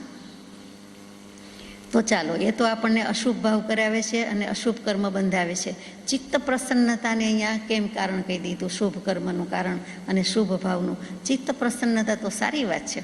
તો ભગવાન કહે છે સારી વાત તો છે, અમે પણ શુભ જ કહીએ છીએ. એમ કરીને કહે છે કે શુભ છે, શુભ ભાવ છે, શુભ કર્મ થાય છે. એ શુદ્ધ ભાવ નથી એમ ચોખવટ કરે છે. ચિત્ત પ્રસન્નતા જ આપણને શુદ્ધિ પ્રત્યે લઈ જશે. શુદ્ધ ભાવ, શુદ્ધ ઉપયોગ પ્રત્યે આ ચિત્ત પ્રસન્નતા જ લઈ જવાની છે. પરંતુ અત્યારે ચિત્ત પ્રસન્નતા શબ્દ એ આપણને શુદ્ધ ઉપયોગની બદલે મૂક્યો નથી. ત્યાં આત્મા સુખ કે આત્માનુભવની જગ્યાએ મૂક્યો નથી. એ શુભમાં લઈ ગયા કે રાગ દ્વેષનો જ્યારે મંદ ઉદય થાય છે ત્યારે આત્મામાં વિશુદ્ધ પરિણમન થાય છે. શુદ્ધ પરિણમન લખ્યું નથી. જીનાગમમાં, અધ્યાત્મમાં, શુદ્ધ અને વિશુદ્ધમાં શુદ્ધ વધારે સારું. શુદ્ધ પ્યોરલી પ્યોર, 100% ચોખ્ખું. એ જે શુદ્ધ શબ્દ છે તે વિશુદ્ધ એટલે આપણે વ્યવહારમાં વધારે શુદ્ધ માનીએ છીએ, પણ ના. આગમમાં, અધ્યાત્મમાં, જીનાગમમાં ભગવાનની પરિભાષામાં, કૃપાદેવની ભાષામાં એ નથી. એટલે કે ત્યાં વિશુદ્ધિ કરતાં શુદ્ધિ વધારે. વિશુદ્ધિ એટલે શુદ્ધિ કરતાં હજુ થોડું ઓછું, થોડીક શુદ્ધિ ઘટે છે. 100%ની બદલે 99% કહીએ તેમ, એ ઓછું તે ઓછું, 100% નથી. એટલે કે શુદ્ધિ અધિક છે. તો અહીંયા શું કહ્યું કે રાગ દ્વેષનો મંદ ઉદય છે. હજી ઉદય તો છે, આત્માને એ ઉદય તો ચાલે છે, તો એમાં વિશુદ્ધ પરિણમન થાય છે. એટલે કે થોડોક પ્યોરિફાય થતો જાય છે, થોડોક શુદ્ધિને ભજતો જાય છે, થોડુંક એમાં નિસ્યંદન ક્રિયા અને શોધન ક્રિયા ચાલતી જાય છે, પરંતુ હજી શુદ્ધ થયો નથી. તો ભલે ને આ તો થઈ, પ્રક્રિયા તો શરૂ થઈ, તો આત્મામાં વિશુદ્ધ પરિણમન થાય છે. એટલે ચિત્તમાં પ્રસન્નતા થાય છે. અહીંયા શ્લોકમાં જ ચિત્ત પ્રસાદ શબ્દ છે, એટલે આપણે લઈએ છીએ કે ચિત્તની પ્રસન્નતા થાય છે, ચિત્ત પ્રસાદ પામે છે, પ્રસાદિત થાય છે. તો ત્યાં પ્રસાદિત થાય છે એટલે શું? ચિત્ત રાજી થાય છે, ચિત્ત ખુશ થાય છે, એમ છે. એમ તો થતું નથી. અહીંયા ચિત્ત પ્રસન્નતા એટલે ચિત્ત નિર્મળ થાય છે. એટલે હજી સંપૂર્ણ નિર્મળતા નથી, રાગ દ્વેષ મળ રહિત થતું નથી, પણ થોડુંક નિર્મળ થાય છે, થોડુંક પવિત્ર થાય છે. એટલે કે શુભ થયું, અશુભમાંથી શુભ થયું. એટલે અશુભની અપેક્ષાએ એ નિર્મળ અથવા તો મળ વિનાનું અથવા તો પવિત્ર થયું. પણ એ અશુદ્ધિની અપેક્ષાએ છે. બેય વસ્તુ અશુદ્ધ હોય, પણ એક 100% અશુદ્ધ હોય અને એક કંઈક 25-50% અશુદ્ધ હોય કે 10% હોય, તો આપણને તરત ડિફરન્સ માલુમ પડે કે આ તો ઘણી ગંદી હતી, ઘણો કાટ મેલ ધૂળવાળું હતું, એમાંથી હવે નહીં જેવું રહ્યું છે અથવા થોડુંક રહ્યું છે. એવી રીતે અહીં બતાવે છે કે પ્રસાદ એટલે ચિત્ત પ્રસાદ એટલે ચિત્ત નિર્મળ થવું. જેમ ઓક્ટોબર મહિનામાં લગભગ એટલે શરદ ઋતુમાં નદી તળાવ બધાનું પાણી પ્રસન્ન થઈ જાય, એટલે કે નદી તળાવ પ્રસન્ન દેખાય છે, પ્રસન્ન થાય છે, અને એની નિર્મળતા માલુમ પડે છે. શું કામ? તો કે એમાં જે ચોમાસું ગયું હોય, થયું હોય, વરસાદનું પાણી આવી ગયું હોય, અને કેટલુંક શુદ્ધિકરણની પ્રક્રિયા કુદરતી રીતે થઈ ગઈ હોય, સાહજિક રીતે થઈ ગઈ હોય, એટલે તેમ કહેવાય કે નદી પણ પ્રસન્ન દેખાય છે. નદીનું પાણી અને નદીના નીર અને નદી પોતે એ નિર્મળ છે, અને એનું આપણને પ્રસન્નતાનો, એનો આહલાદનો અનુભવ આપણને થાય છે. આ રોજબરોજનો કે આપણો કોઈક વારનો પણ થયેલો અનુભવ છે. એવી જ રીતે જ્ઞાની પુરુષ એના જ દૃષ્ટાંતથી સમજાવે છે કે ચિત્ત પ્રસાદથી પણ શુભ ભાવ થાય છે, શુભ પરિણામ થાય છે. એ નિર્મળતાને કારણે થાય છે. પણ એ સિવાયના બધા વિભાવ છે એ તો પાપ ભાવ જ છે, મિથ્યાત્વ ભાવ જ છે. એમાંથી છૂટ્યા, પાપમાંથી પુણ્યમાં આવ્યા, તડકેથી છાયામાં આવ્યા. સૂર્યપ્રકાશ તો છે જ, ધરતી તપેલી જ છે, પરંતુ પૂર્વબહારમાં મધ્યાહ્નનો તાપ હતો, એમાંથી કંઈક ઓછો થયો અને આપણને એમ લાગે કે હાશ છાંયડામાં આવ્યા. પહેલી હાશ બાકી છે, આત્માનુભવ, આત્માના સુખની હાશ, જે વસ્તુ વિચારત ધ્યાવતે મન પાવે વિશ્રામ, એ બાકી છે. પરંતુ આ ચિત્ત પ્રસાદ પણ ઓછી વાત નથી, કમ નથી, આપણને પોસાતી નથી. જોકે કારણ કે ચિત્ત પ્રસન્નતા એટલે એને શુભ ભાવ કહી દીધો છે, તો શુભ ભાવનું કામ છે. શુભ અશુભ બંનેનું કંઈ કામ જ નથી, શુદ્ધ ભાવનું જ કામ નથી. એટલે તો હે પ્રભુમાં લખી દીધું, શુદ્ધ ભાવ મુજમાં નથી. ઘણાય ગુણ વિકસ્યા હશે, ઘણી પ્રગતિ કરી હશે, પણ ભગવાન કહે છે કે એકડો થયો, શુદ્ધ ભાવ લઈને આવ્યો, સમ્યક દર્શન લઈને આવ્યો. જો શુદ્ધ ભાવ નથી તો શુદ્ધ ઉપયોગ નથી, શુદ્ધ ઉપયોગ નથી તો શુભ અને અશુભ તો પહેલાંય આવડ્યા છે અને આજે કરો છો, એમાં નવાઈ શું? એમ કરીને હે પ્રભુમાં આપણને જાણે કેટલાય દોષ મૂકી દીધા છે. આટલા ગુણ નથી, આટલા દોષ છે. તો કોઈએ પૂછેલું પ્રભુશ્રીજીને કે કેટલી વખત હે પ્રભુ ગાવાનું, કે રોજ દિવસમાં 4 વાર, અને કેટલા વખત સુધી? તો કે જેટલા ભવમાં આ દોષ ન જાય ત્યાં સુધી. આ ભવ તો નહીં, ભવો ભવ આ બધા દોષ જાય. એટલે કે મિથ્યાત્વ દોષનું પોટલું, દોષનો પિતા, પાપનો બાપ, એ જ્યારે જશે ત્યારે તું કહી શકશે કે હવે મારામાં બધું છે. એટલે કે શુદ્ધ ભાવ મુજમાં નથી, શુદ્ધ ભાવ મુજમાં છે. અરે હું જ શુદ્ધ ઉપયોગી, હું જ શુદ્ધ ભાવવાળો. એમ પોતે અને પોતાને છે એ તો થોડીક જુદાઈ દાખવે છે. આ તો પોતે જ શુદ્ધ છે જ માનતા નથી. તો એ જે શ્રદ્ધામાં પરિણમન કરવાની વાત છે, જેવી તેવી વાત નથી. વ્યવહારિક રીતે લખાયેલું હોય હે પ્રભુ પદ એમ બધાને માનવામાં આવે, પણ આપણે સમજી નથી શકતા કે પહેલી જ વસ્તુ નિશ્ચયની મૂકી દીધી છે. એક તો સંબોધનમાં જ હે પ્રભુ શું કહું, સામે પરમાત્માને પ્રાર્થના કરીએ છીએ, પોતાના શુદ્ધાત્માને કરીએ છીએ કે સમજ, હવે તો સમજ. આમ પછી ગાળ બોલવાની બદલે, અપશબ્દ બોલવાની બદલે આપણે આપણી જાતને હે પ્રભુ કહેતા હોય તેમ વાત કરીએ છીએ કે આ જ વસ્તુ નથી. પહેલું જ મુખ્ય શુદ્ધ ભાવ નથી. અનંત દોષનું ભાજન ત્યાં જ આપણને જગાડે કે આવડો મોટો આત્મા, આટલો શુદ્ધ આત્મા, આપણી પાસે એની સમૃદ્ધિ, અને કેમ આમ થાય છે. એટલે ત્યાં અનંત દોષ શું કામ છે? કોઈ દિવસ ઓછા જ ન થાય. તો કે મિથ્યાત્વ જાય એટલે તરત અનંતતાનો નાશ પામે. અનંતાનુબંધી અને એ જે સંસારનો ભાવ, એ મોટી પ્રકૃતિ, મહાપ્રકૃતિ, એ ચારનો ક્ષય ન થાય તો કાંઈ નહીં, ઉપશમ તો થાય, ક્ષપશમ તો થાય, તો પછી એ જીતી ગયા. એટલે ત્યાં આપણને સમજાવી દીધું કે સમ્યક દર્શન થાય છે. કેમ કે મિથ્યાત્વ જાય છે, મિથ્યાત્વ જાય છે, સમ્યક દર્શન થાય છે. એનો અર્થ જ એ કે હું શુભાશુભ ભાવમાંથી નીકળી ગયો. ભલે ને એક સેકન્ડ માટે, એક સમય માટે, કે જેટલી વાર નીકળ્યા તેટલી વાર, અથવા નીકળીએ તેટલી વાર, પણ નીકળી ગયા કહેવાય. કે હવે શુદ્ધ ભાવ, શુદ્ધ ભાવ કહેતા ત્યાં શુદ્ધ ઉપયોગ છે એમ સમજાય છે. આગળ જઈએ. ગાથા નંબર 132. સુહ પરિણામો પૂર્ણ અસુહ પાવંતિ હવતિ જીવસ દોર્ણમ પોગલમેત્તો ભાવો કમ તણમ પતો. એ જ ભાવ આગળ જાય છે કે શુભ ભાવ પરમાણુ ગ્રહણ કરાવે છે. પાછા પરમાણુ આવ્યા, અણુ આવ્યા, વર્ગણ આવી, કે શુભ ભાવ શુભ પરમાણુ ગ્રહણ કરાવે છે, કરે છે નહીં, કરાવે છે. તેથી શુભ કર્મ અને અશુભ ભાવ, અશુભ કર્મ પૂતગલ પરમાણુ ગ્રહણ કરાવે છે. તેથી અશુભ કર્મ બંધાય છે. શુભ ભાવ, શુભ પરમાણુ, શુભ કર્મ. અશુભ ભાવ, અશુભ પરમાણુ, અશુભ કર્મ. આ રીતે ચક્ર ચાલ્યા કરે છે. શુભ પરિણામથી શુદ્ધ ઉપયોગ થાય છે, પણ અશુભ પરિણામથી શુદ્ધ ઉપયોગ થતો નથી. કૃપાળુદેવે અનુવાદમાં મૂક્યું છે, તે વાંચીએ કે જીવને શુભ પરિણામથી પુણ્ય થાય છે, અશુભ પરિણામથી પાપ થાય છે. તેનાથી શુભાશુભ પૂતગલના ગ્રહણરૂપ કર્મપણું પ્રાપ્ત થાય છે. પરમ પૂજ્ય બ્રહ્મચારીજી લખે છે કે શુભ ભાવ શુભ પરમાણુ ગ્રહણ કરાવે છે અને અશુભ ભાવ અશુભ પરમાણુ ગ્રહણ કરાવે છે. તો શુભ પરિણામથી શુદ્ધ ઉપયોગ થાય છે, એ વાત સાચી. શુભ પરિણામ કરે એટલે આપણે ભાવ કહો કે પરિણામ બંને એક છે. તો શુભ ભાવ કે શુભ પરિણામ કર્યા તો આપણો શુદ્ધ ઉપયોગ થઈ જાય. તો શુભ ભાવ શુભ પરિણામ તો ઘણીવાર કર્યા છે, અત્યાર સુધી કરીએ છીએ. અત્યારે પણ સ્વાધ્યાય ભક્તિમાં હોય તો શુભ ભાવમાં બેઠા છીએ, તો એ કંઈ શુદ્ધ ઉપયોગ થઈ ગયો નથી. પરંતુ ઇવેન્ચ્યુઅલી, ગ્રેજ્યુઅલી પરંપરાએ તે લઈ જાય છે. જીન ભક્તિમાં આપણને મૂક્યું મોક્ષમાળાના પાઠમાં, પદમાં,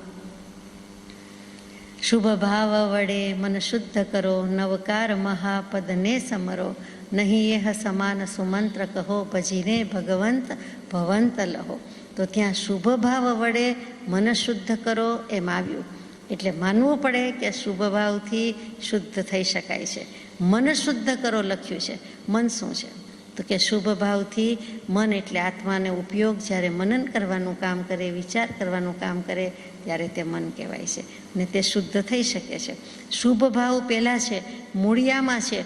મૂળમાં શુભ ભાવ છે એટલે અશુભનો પરિહાર થઈ ગયો, ત્યાગ થઈ ગયો. પછી શુભમાં જ છે અને એ શુભમાંથી એ મન શુદ્ધ થઈ જશે, ભાવ શુદ્ધ થઈ જશે, પરિણામ શુભ થઈ જશે અને પછી તરત જ એનો ઉપયોગ શુદ્ધ થઈ જશે એમ કહેવું છે. તો શુભ પરિણામથી શુદ્ધ ઉપયોગ થાય છે, પણ અશુભ પરિણામથી તો શુદ્ધ ઉપયોગ થતો જ નથી, સવાલ જ નથી.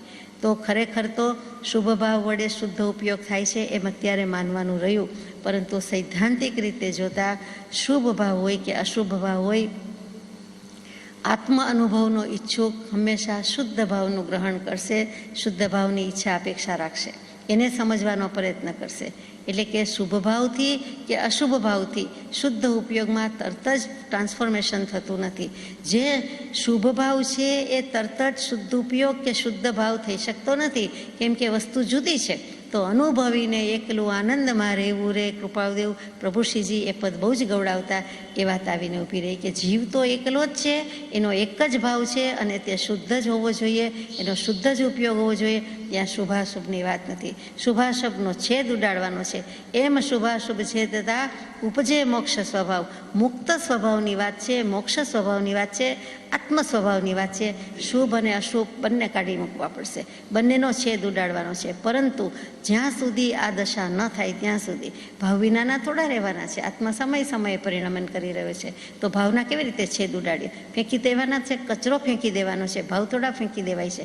તો અશુભ ભાવ કરવાના નથી, અને શુભ ભાવ કરતાં પણ શુદ્ધના લક્ષ્ય કર્યા છે તો એ ભલે શુભ ભાવ થતા હોય પણ એને શુદ્ધિ પ્રત્યે લઈ જશે. એટલે કે શુદ્ધ ભાવ એ શુદ્ધ ઉપયોગ છે અને ત્યાં લઈ જશે. શુભ ભાવ કરતાં જ પથ્થરો ઘસાતા, રીબાતા, કૂટાતા, પીડાતા છેલ્લે કેવો ગોળ થાય.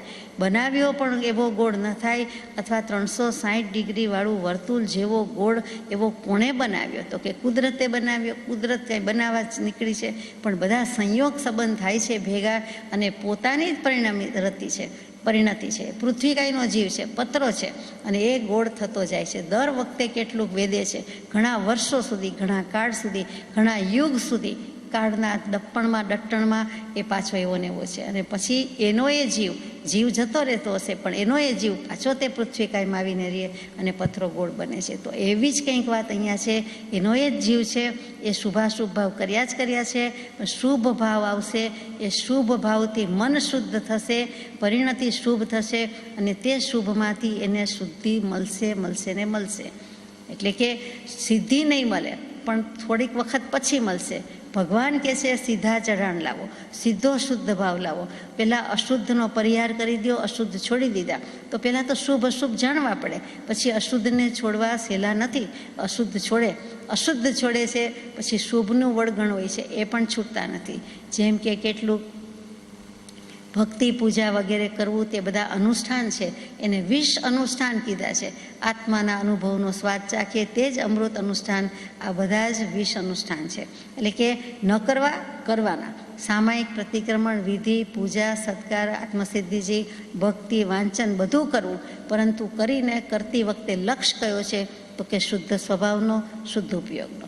એ લક્ષ્ય છે, એના લક્ષ્ય વાવવું છે તો ઘઉં જ, પણ વાવીએ દીધા, પરંતુ આપ વધારે જાણો છો તેમ પછી સાઈડમાં બીજું બધું ઉગી જાય તો પરાળ વગેરે થઈ જાય. તો ભલે ઉગે, આપણે જો જે કામ હતું, લક્ષ્ય તો એ પૂરો કર્યો કે વાવી દીધા, પછી ઉગી ગયા, લણી લેવાના છે. એ જ વસ્તુ અહીંયા છે. અશુભ છોડી દીધું છે, શુભ છે. તો શુભ પરિણામથી શુદ્ધ ઉપયોગ થાય. તો અહીંયા સાબિત કરે છે આ કઈ રીતે. શુભ ભાવ વડે મન શુદ્ધ કરો. મન એટલે ઉપયોગ જ છે, એટલે ઉપયોગ શુદ્ધ કરો એમ આવી ગયું. નવકાર મહાપદને સમરો. તે નવકાર એટલે નમોરિયંતાવાળું નમસ્કાર મંત્ર છે એટલું જ નથી. નવકાર એટલે સજાત્મ સ્વરૂપને સમરો. એટલે કે નવ પદમાં કે પંચ પરમેષ્ઠીમાં શું રહ્યું છે કે જેથી એને ભજીએ છીએ? શુદ્ધ સ્વરૂપ છે, એનું સહજ સ્વરૂપ રહેલું છે, એટલે એની ભજના પૂજના છે. નહીંતર કોણ ભજે? પંચ પરમેષ્ઠીમાં પૂજવા જેવું, ઉપાસવા જેવું તત્વ શું છે? તો કે એ પણ મોક્ષમાળાના પાઠમાં, નવકાર મંત્રના પાઠમાં જ ઘણું કરીને કૃપાળદેવે મૂકી દીધું છે કે શુદ્ધ આત્મગુણનું ચિંતન છે. આ એ ચિંતન એ જ સજાત્મ સ્વરૂપ છે, અને તે જ નવકાર મંત્ર છે, તે જ પંચ પરમેષ્ઠી મંત્ર છે, તે જ નમસ્કાર મહામંત્ર છે. એટલે વાત ક્યાં આવીને ઊભી રહી કે શુભ ભાવ ભલે હોય, પણ એના વડે ઉપયોગ શુદ્ધ થઈ શકે છે, અને ઉપયોગ એ જ ભાવ ગણો અહીંયા, તો શુદ્ધ પણ થઈ શકે છે. પરંતુ તદ્દન શુદ્ધ નિશ્ચય નહીંથી જોતા જેને આત્માનુભવ જોઈએ છે તે આત્માનુભવનો ઈચ્છુક શુભ અને અશુભ બંને ભાવ, બંને પરિણામ તેને હેય લાગે છે. બંને છોડી દેવાના છે. એક વસ્તુ પણ પકડ કરવાની નથી. બંને છોડશે, શુભાશુભ ભાવ છોડશે એટલે રહેશે ક્યાં? કંઈ જતો રહેવાનો નથી પોતાના શુદ્ધ ભાવમાં. મસ્તી કોની છે પછી? તો કે શુભે ગયો ને અશુભે ગયો. એટલે પોતાનું જે નિરંજન નિરાકાર સ્વરૂપ કયો, નિર્વિકલ્પ સ્વરૂપ કયો, નિર્વિષય સ્વરૂપ કયો, ઇન્દ્રિય મારી નહીં, પૂતગલ મારા નહીં, કર્મ મારા નહીં, એટલે ત્યાં નિર્વિષયને નિર્વિકાર થયો. તો એ નિર્વિકારતા, એ નિર્વિષયતા એને નિર્વિકલ્પ અનુભવ કરાવવામાં લઈ જાય. એને લઈ જવું જ પડે, એને છૂટકો જ નથી. એ જાય ક્યાં? દેહ ત્યાગ તો થતો નથી, આત્મવિલોપન થતો નથી. તો એ ત્યારે શું કરે છે? તો કે શુભ અશુભ ભાવ ન કરે, શુભ અશુભ ઉપયોગમાં ન જાય, એટલે પોતાના ભાવમાં જ રહીએ, પોતાના ઉપયોગમાં જ રહીએ. તેનું નામ શુદ્ધ ઉપયોગ છે. એટલે એમ કહેવાય છે કે નવકાર મહાપદને સમરો, એટલે કે સજાત્મ સ્વરૂપને સમરો, અને શુભ ભાવ વડે મન શુદ્ધ કરો. એ પદમાં તો કૃપાળદેવે હદ કરી દીધી છે. ભજીને ભગવંત ભવંત લહો. ભવંત એટલે ભવનો અંત, એ તો સ્થૂળ અર્થ છે. કે ભવનો અંત એટલે સંધિ થઈ જાય તો ભવાંત થાય, કે જે જ્ઞાને કરીને ભવાંત થાય છે, ત્યાં તો કૃપાળુદેવે ભવંત લખ્યું છે. એટલે કે તે જ સમયે શુદ્ધ ઉપયોગ થઈ જાય તો તે મોક્ષ સ્વરૂપ થાય છે. ભવાન ભવંતૌ ભવંત, ભવત શબ્દ છે. ભવત એટલે આપ, ભગવત એટલે ભગવાન, અને ભવત એટલે આપ. આપ એટલે આત્મા, આપ એટલે તમે. એટલે કે કૃપાળુદેવ આપણને બોલાવી સંબોધીને લખે છે કે ભજીને ભગવંત ભવંત લહો, હું આપને કહું છું, આત્માને કહું છું. અને ભવંત એટલે વર્તમાન કૃદંત, ક્રિયા કરતા થકા, ખાતા થકા, પીતા થકા, while going, while eating, while drinking, એ જે વાઇલ વાપરીએ છીએ તે વર્તમાન ક્રિયા ચાલુ છે, વહી રહી છે, ચાલુ છે, વર્તમાન કાળ ચાલુ છે. એટલે કહે છે કે તમે એવું કરતાં કરતાં તે જ સમયે પરિણમી જશો. એટલે ભજીને ભગવંત ભવંત લહો, તમે તમારું કરી લ્યો, તમે ભગવાનના ભગવત સ્વરૂપમાં ભાગ પડાવી લ્યો, એમ જાણે કે આપણને કહેતા હોય તેમ લાગે. એટલે ત્યાં ભવંતનો અર્થ ભવાંત નથી ગણતા આપણે, પણ ખરેખર તો આપ કરો અને હમણાં જ કરો, એ વધારે સમજાય છે.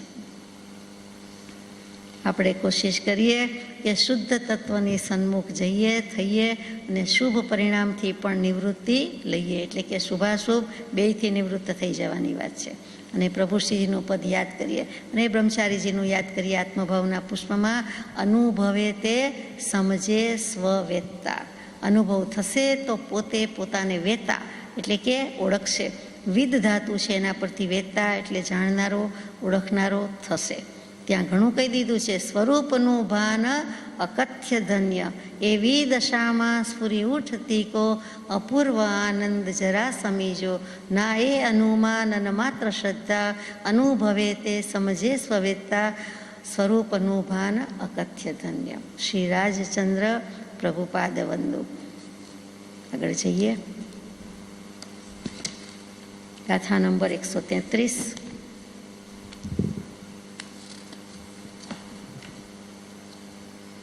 જમ્હાકમ સફલમ વિષયમ ફાસહિમ ભુંજતેણિયદમ, જીવેણ સુહમ દુઃખમ તમ્હાકમ માણિમુત્તાણી. કર્મોના ફળથી સુખ દુઃખનું વેદન થાય છે, ને સુખ દુઃખનું વેદન એ વેદનના કારણભૂત વિષય તે મૂર્ત પદાર્થ એ મૂર્ત ઇન્દ્રિય દ્વારા ભોગવાય છે. તેથી કર્મ મૂર્તિક નક્કી થાય છે. હવે હમણાં કહેશો કે અઘરું આવ્યું, પણ અઘરું તો કાંઈ નથી, કરીએ છીએ આપણે એ જ, અને સમજવામાં અઘરું લાગે. આ તો આપણા અનુભવની વાત છે કે કર્મનું ફળ મૂર્ત છે. કેમ કે તે મૂર્ત વિષયોને મૂર્ત સ્પર્શાદિ દ્વારા ભોગવતા મૂર્ત એવા અશુદ્ધ ભાવરૂપે નિયમથી અનુભવાય છે. તેથી કર્મ મૂર્ત છે એમ અનુમાન કરાય છે, માં મૂક્યું છે તે. હવે આપણે સમજીએ કે કેવી રીતે છે. તો કે કોઈ પણ એક જીવ આત્મા એને શુભાશુભ ભાવ કર્યા એટલે એને ત્યારે ને ત્યારે શું ઘટના ઘટે છે કે શુભાશુભ કર્મ વર્ગના જે કંઈ છે આજુબાજુ તે ગ્રહણ કરી. એ ગ્રહણ કરી એટલે કે કર્મ બાંધ્યા એટલે થોડા સમય અબાધા કાળમાં રહેશે, પછી એ ઉદયમાં આવશે. ઉદયમાં આવશે એટલે એનું રિઝલ્ટ આવશે, પરિણામ આપશે, એટલે કે એનું ફળ ભોગવવાનું છે. ફળમાં આપણે બે જ વસ્તુ સમજીએ છીએ, સુખ અને દુઃખ, અથવા શાતા અને અશાતા. હવે આ સુખ દુઃખ કે શાતા અશાતા આવી એના મૂળમાં શું હતું? એ પરિણામ આવ્યું કે અમારા કર્મ જુઓ, અમારું પરિણામ જુઓ.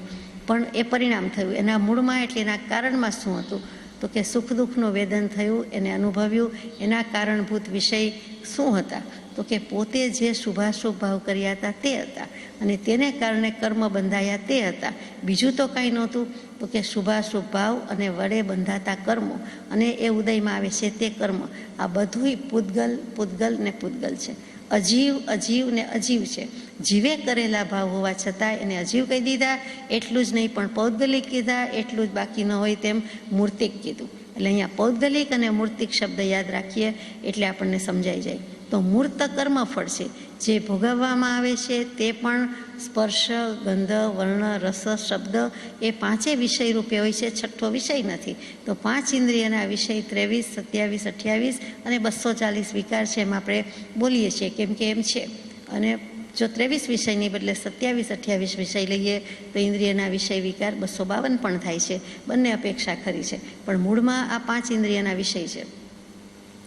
તો એ 5 ઇન્દ્રિયના વિષય છે તે પૌદ્ગલિક છે, એટલે કે પૂતગલના બનેલા છે, પૂતગલથી બંધાય છે, અને પૂતગલથી બંધાય છે એના ઉપર વધારે ભાર છે.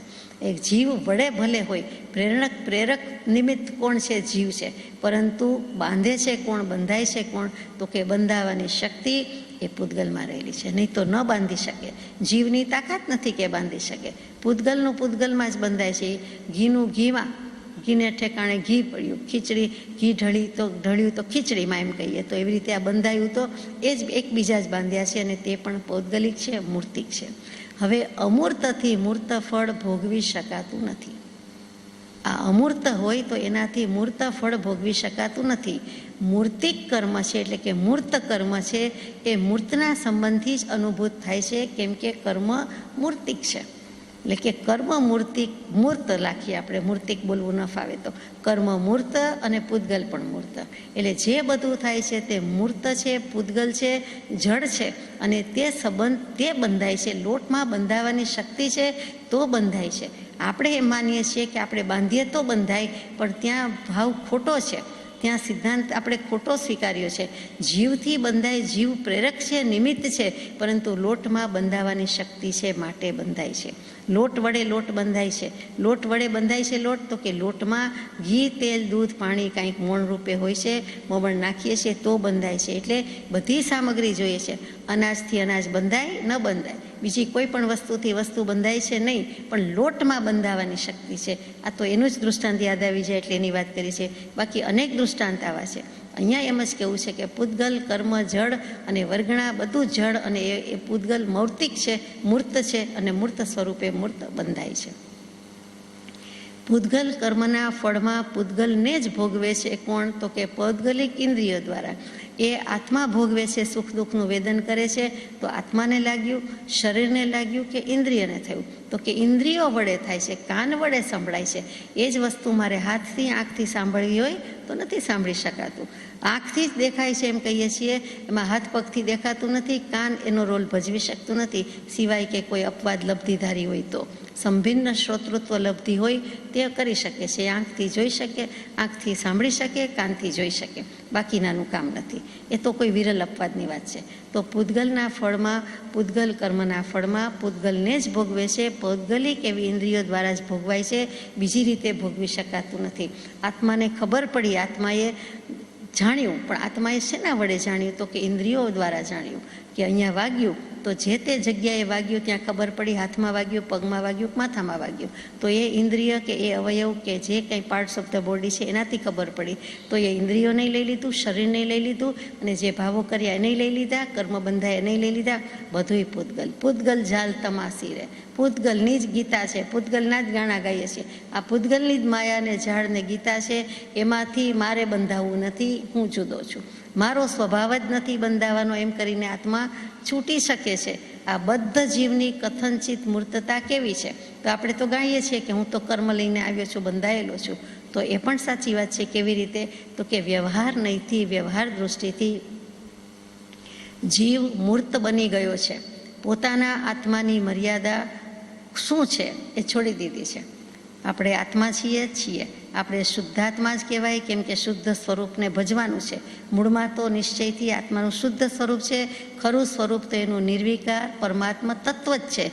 એની ભાવનામાં રહેવાનું છે. એ તત્વ પ્રગટ નથી થયું, પણ એની ભાવના એ મુખ્ય છે, અને એ ભાવનામાં રહેતા નથી. એ ભાવના એ જ આત્માની સીમા, એ જ મર્યાદા. એ મર્યાદાનો લોપ કર્યો, લક્ષ્મણ રેખા ઓળંગી ગયા, લક્ષ્ય ન રાખ્યો. એટલે લક્ષ્મણ રેખા શબ્દ સરસ છે કે લક્ષ્ય જ્યાં હોવો જોઈએ કે હું આત્મા છું, આત્માએ આત્માપણે વર્તવું જોઈએ, તે શાસ્ત્રોના પરમાર્થરૂપ છે, અને તે જ લક્ષ્ય છે. એ અંબાલાલભાઈને લખેલા પત્રમાં લક્ષ્યની વ્યાખ્યા મૂકી છે કૃપાળદેવે. તો એ લક્ષ્ય ધ્યાન ન રહ્યું. તો આપણે વાત કરતા હતા કે હું આત્મા, મારું અસલમાં શુદ્ધ સ્વરૂપ, અને મારે એ નિર્વિકાર પરમાત્મા તત્વની ભાવનામાં જ રહેવાનું હોય.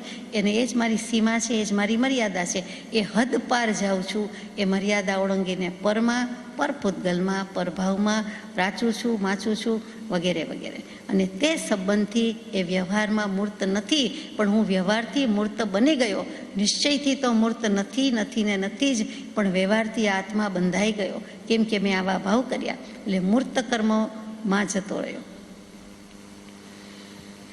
જીવનો સ્વભાવ નથી કે તેને ઇન્દ્રિય હોય કે તેમાં ઇન્દ્રિય હોય. આત્માને ઇન્દ્રિય છે, આત્મામાં ઇન્દ્રિય છે, આત્મામાં કાંઈ નથી, આત્માને કાંઈ નથી. બોલવા માટે બોલીએ છીએ, આત્માને શરીર લઈને આવ્યો છે અને શરીર લઈને આવ્યો, ધાર્યું એટલે શરીર, ધાર્યું એટલે એમાં ઇન્દ્રિયો છે, મન છે, વગેરે વગેરે છે. આત્માને કાંઈ નથી. આત્મા નોખો ને નોખો જ રાખવાનો છે. હું શરીર ને શરીર ઇન્દ્રિય, મારા હાથ, મારું માથું એમ બોલવું પડે, પરંતુ જાણીએ છીએ, ઝાટકો વાગે છે કે મારું શું, મારું નથી, તે શરીર, તે હું નથી, હું તો આત્મા છું. કૃપાળુદેવ આપણને કેટલું મોઢે કરાવે છે, મુખપાઠ કરાવે કે હું દેહાદી સ્વરૂપ નથી. વારંવારે દેહાદી એટલે શું? દેહ, શરીર, ઇન્દ્રિય વગેરે એ નથી. એટલે જીવનો સ્વભાવ નથી કે ઇન્દ્રિય તેનામાં હોય કે તેની પાસે હોય કે તેમાં હોય. ઇન્દ્રિય છે જ નહીં, એટલે કે આત્મામાં નથી, આમ તો છે. તો એ જ ભાવ અહીંયા આપણને દૃઢીભૂત કરાવે છે. આગળ જઈએ. ગાથા નંબર 134 એના અનુસંધાનમાં જ છે, એટલે સાથે લઈ લઈએ છીએ. મુત્તો ફાસદી મુત્તમ મુત્તો મુત્તેણ બંધમણુ હવદી જીવો મુત્તિ વિરહિદો ગાહદી તે હિ ઉગહદી. મૂર્ત કર્મ મૂર્ત કર્મને જ સ્પર્શે છે અને તે બંનેના બંધનમાં જીવને અમૂર્ત હોવા છતાં મૂર્ત જેવો બનીને પરતંત્ર થઈ જાય છે. મૂર્ત કર્મને સ્પર્શે અને તે બંને પાડો લડે ને વચ્ચે ઝાડનો મરો, એવું કંઈક કહીએ છીએ. અને કોઈ વાર એમ કહીએ બે બિલાડી કે બે બાજે, એમાં ત્રીજો ફાવે. અહીંયા ફાવવાની વાત કરવાની છે પણ લેવાની છે કે જુઓ, મૂર્ત કર્મ અને મૂર્ત કર્મને સ્પર્શે અને તે બંનેના બંધનમાં જીવ તો અમૂર્ત જ છે, અસંગ જ છે, તેમ છતાં મૂર્ત જેવો બનીને પરતંત્ર થઈ જાય છે. ગાયને દોરડા વડે બાંધીએ છીએ તો દોરડું ગાયને બાંધે છે, ગાયની ડોકે રાખીએ છીએ, ગાયની પેટે રાખીએ છીએ, ગાયને પૂંછડે રાખીએ છીએ. દોરડું કેવી રીતે ગાયને બાંધે? તોય આપણે એમ કહીએ કે ગાયને મેં દોરડાથી બાંધી છે, તો કે દોરડું દોરડામાં જ બંધાય છે. એની ગાંઠ, નોટ જે વાળીએ છીએ તે દોરડા સાથે જ હોય છે, અથવા તો બીજા કોઈ ઓબ્જેક્ટ સાથે હોય છે, ગાય સાથે નથી હોતી. ગાયમાં ક્યાં ગાંઠ વળી શકે? તો કે દોરડું ગાયને બાંધી શકતી નથી. દોરડું દોરડાને બાંધે છે, ગાંઠે છે, ગાંઠ વાળે છે. તેમજ મૂર્ત કર્મથી મૂર્ત કર્મ બંધાય છે. તે બંધનનું કારણ છે આમાં